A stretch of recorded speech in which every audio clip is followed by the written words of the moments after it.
What's cracking, Spolders? MANdler here. Well, I'm not at the man cave. I am actually traveling at the moment, and thus will not be able to hook you up today with a Man Quotient Monday. I will be hooking you up later in the week with a hellacious lower body training routine. However, today I'm going to be hooking you up with an Ask MANdler question. This one comes from a meathead celebrity, Mike Westerdahl. By the way, if you haven't checked out his shit, check it out, criticalbench.com. Homeboy will hook you up with knowledge on how to improve upon your bench if that's your thing.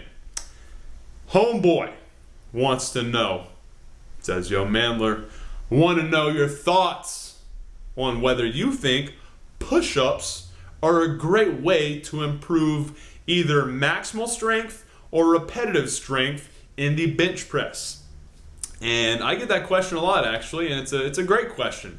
And the answer is two-sided. It's both yes and no. The first one I'm going to talk about is why it is a great way to improve your bench press. Number one, if you look at body weights movements like push-ups or even dips, the muscles that are being engaged are typically going to be shoulders, triceps, and upper back. That is if you're doing them correctly. And those are all the areas that need to be, strengthened in order to improve upon your core lift. In this case, the bench. All right. So if you're trying to do some weak point training, body weight movements like the push-up and the dip are going to be great ways to dramatically improve that. Also, if you're doing body weight work, it's typically going to be more high volume.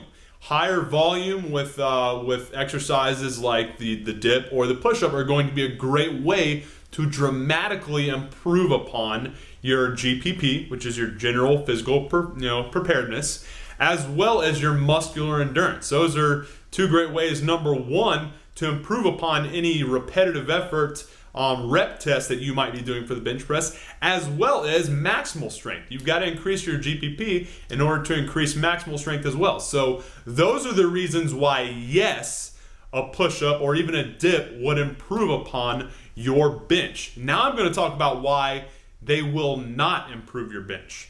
The reason they wouldn't is because there's going to be a lot of people out there that hear this and say, well, hell, I'm not even going to bench press now. I'm just going to do a lot of body weight work, and that's going to improve upon my bench. If you do that, I can promise you your bench press will go down.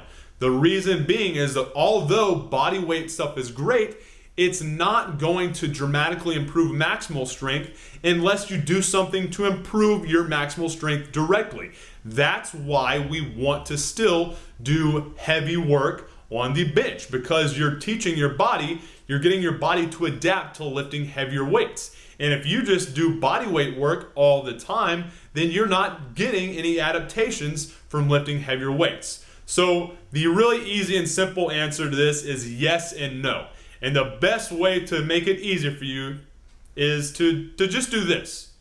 Lift heavy with the bench, vary the percentages and the rep schemes, and then after that, focus on training body weight exercises like the push-up, different variations of the push-up, as well as the dip, in order to shore up and patch up your weak points. Hopefully that helps. If you have any other questions, send them my way. goelitesc@gmail.com. Subject line, Ask MANdler. I can hook you up with any question and give you a sweet answer based on any knowledge you want to know about life in the gym or living the life of swole. So send them my way, goelitesc@gmail.com. Subject line, Ask MANdler, and I will hook you up with some truth. Have a good night, Spolders. MANdler out.